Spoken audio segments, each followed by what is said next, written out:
नमस्कार। आज हम ऐसी कहानी की दुनिया में चलेंगे जो है तो सदियों पुरानी, लेकिन जिसकी सीख आज की भागदौड़ भरी जिंदगी के लिए शायद पहले से कहीं ज्यादा जरूरी है। ये एक ऐसी कहानी है जो हमें बताती है कि कैसे किसी चीज से हमारा गहरा लगाव, हमारी आसक्ति हमें एक बार नहीं बार-बार मार सकती है। चलिए, इस चर्चा की शुरुआत एक सीधे से सवाल से करते हैं। क्या कभी ऐसा हो सकता है कि जिस चीज को हम अपनी जान से भी ज्यादा चाहें, जिसके दिन रात सपने देखें, वही चीज हमारे लिए एक जाल, एक फंदा बन जाए? आज की कहानी इसी उलझे हुए सवाल का जवाब देती है। तो इस कहानी के केंद्र में है भिक्षु तिष्य, एक साधारण से बौद्ध भिक्षुक जिनकी एक बहुत ही आम सी इच्छा उन्हें एक असाधारण और कह सकते हैं एक भयानक सफर पर ले जाती है। देखिए, बौद्ध परंपरा में एक नियम था, वर्षावास यानी बारिश के 3 महीनों के बाद जब भिक्षु अपनी यात्राएं दोबारा शुरू करते तो उन्हें लोगों से दान में चीजें मिलती थीं। लेकिन भिक्षुओं के लिए नियम बहुत सख्त थे। वो अपने पास 3 से ज्यादा वस्त्र नहीं रख सकते थे। मतलब साफ था, अगर कोई नया वस्त्र मिला तो अपने पुराने वस्त्रों में से किसी एक का त्याग करना ही पड़ेगा। तो हुआ ये कि तिष्य को भेंट में एक खुरदुरा, मोटे धागे का बना वस्त्र मिला। उन्होंने उसे स्वीकार तो कर लिया, पर मन में एक कांटा सा चुभ गया। वो तो एक ऐसे मुलायम रेशमी वस्त्र का सपना देख रहे थे जो किसी माहिर कलाकार ने बड़े प्यार से बनाया हो। ये कुछ वैसा ही है जैसे हमारे पास एक अच्छा फोन तो हो, पर मन लेटेस्ट मॉडल पर अटका रहे।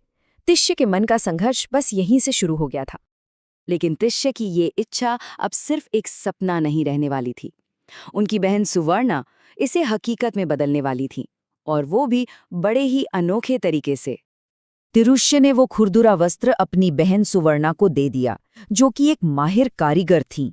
जरा सोचिए, सुवर्णा ने महीनों की मेहनत से उस मोटे कपड़े को पहले चाकू से महीन महीन रेशों में चीरा, फिर उसे ओखली में कूटा, धुना और उससे एकदम बारीक सूत काट लिया, और फिर उस सूत से एक ऐसा अद्भुत बहुरंगी वस्त्र बुना जो देखने में किसी शाही पोशाक जैसा लग रहा था।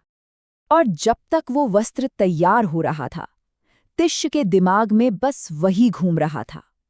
ये अब सिर्फ एक चाहत नहीं थी, ये एक जुनून बन चुका था। वो दिन रात बस यही सोचते, जब मैं उस वस्त्र को पहनूंगा तो कैसा लगूंगा? मठ के बाकी भिक्षु मुझे देखकर क्या सोचेंगे? ये आसक्ति, ये अटैचमेंट धीरे धीरे उनके पूरे मन पर कब्जा कर रही थी। और फिर महीनों के इंतजार के बाद वो घड़ी आ ही गई। तिष्य को उनका मनचाहा वस्त्र मिलने वाला था, लेकिन ये खुशी कहानी में एक बहुत ही भयानक मोड़ लाने वाली थी। जैसे ही सुवर्णा ने वो वस्त्र तिष्य के हाथों में रखा, उनकी आंखें तो जैसे चमक उठी। उसे छूते ही उनका मन खुशी से झूमने लगा। वो वस्त्र उनकी उम्मीद से भी कहीं ज्यादा खूबसूरत था, और उस खुशी के साथ साथ उनका अहंकार भी जाग उठा।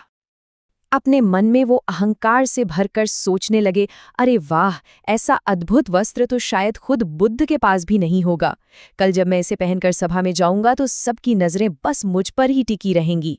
उनका मन, उनकी चेतना पूरी तरह से उस एक वस्त्र के मोह में डूब चुकी थी। लेकिन वो कल कभी आया ही नहीं। उसी रात अपने सपनों के वस्त्र के ठीक पास सोते हुए भिक्षु तिष्य की मृत्यु हो गई। कहानी यहाँ खत्म नहीं होती, बल्कि तिष्य की मृत्यु के बाद जो हुआ वो और भी ज्यादा हैरान करने वाला और सच कहूं तो डरावना था। बौद्ध दर्शन ये कहता है कि हमारी सबसे गहरी इच्छाएं और हमारे कर्म ही हमारे अगले जन्म का रास्ता तय करते हैं। तिष्य की उस वस्त्र के लिए इच्छा इतनी ज्यादा प्रबल, इतनी शक्तिशाली थी कि मरने के बाद उनकी चेतना कहीं और जा ही नहीं सकी। उसने तुरंत ही फिर से जन्म ले लिया, उसी वस्त्र के रेशों के बीच। तिष्य एक चीलर बन गए थे। चीलर यानी कपड़ों में रहने वाला एक बहुत ही छोटा सा कीड़ा, एक जूं, जिसकी पूरी दुनिया, जिसका पूरा जीवन ही बस वो एक कपड़ा होता है। जिस चीज को वो सबसे ज्यादा चाहते थे, अब वो उसी में हमेशा के लिए कैद हो गए थे। अगले दिन जब बाकी भिक्षुओं ने नियम के मुताबिक तिष्य का सामान बांटने के लिए उस खूबसूरत वस्त्र को उठाया, तो अंदर से वो चीलर, जो असल में तिष्य ही थे, घबराकर चीखने लगा। उसकी आवाज कोई सुन नहीं सकता था, पर वो चिल्ला रहा था, चोर, ये मेरी संपत्ति है, इसे हाथ मत लगाना, ये मेरा है। उस चीलर की चीखें किसी आम इंसान को तो सुनाई नहीं दी, लेकिन वहां एक थे जो हर प्राणी की पीड़ा को सुन सकते थे। और अब ये कहानी अपने अंतिम पड़ाव पर पहुंचती है, बुद्ध के रहस्योद्घाटन के साथ। तथागत बुद्ध ने उस नन्हे से जीव की पीड़ा और उसके गुस्से को सुन लिया। उन्होंने तुरंत बाकी भिक्षुओं को रोका और आदेश दिया, इस वस्त्र को 7 दिनों तक कोई हाथ नहीं लगाएगा, इसे बस यहीं छोड़ दो। भिक्षु हैरान थे, पर उन्होंने आज्ञा का पालन किया। ठीक 7 दिन बाद उस चीलर की आयु पूरी हो गई और वो मर गया। क्यों 7 दिन? क्योंकि एक चीलर का जीवन ही बस 7 दिनों का होता है। तब बुद्ध ने भिक्षुओं को वो वस्त्र बांटने की इजाजत दी। भिक्षुओं ने पूछा कि उन्होंने ऐसा क्यों किया। तब बुद्ध ने समझाया, जिसके मन में तीव्र कामना यानी इच्छा होती है, वो एक बार नहीं अनंत बार मरता है, क्योंकि उसकी हर एक अधूरी कामना उसे एक नया जन्म देती है और उस जन्म का अंत एक और मृत्यु लेकर आता है। तिष्य की कामना ने पहले उसे चीलर का जन्म दिया और फिर उसकी मृत्यु हुई।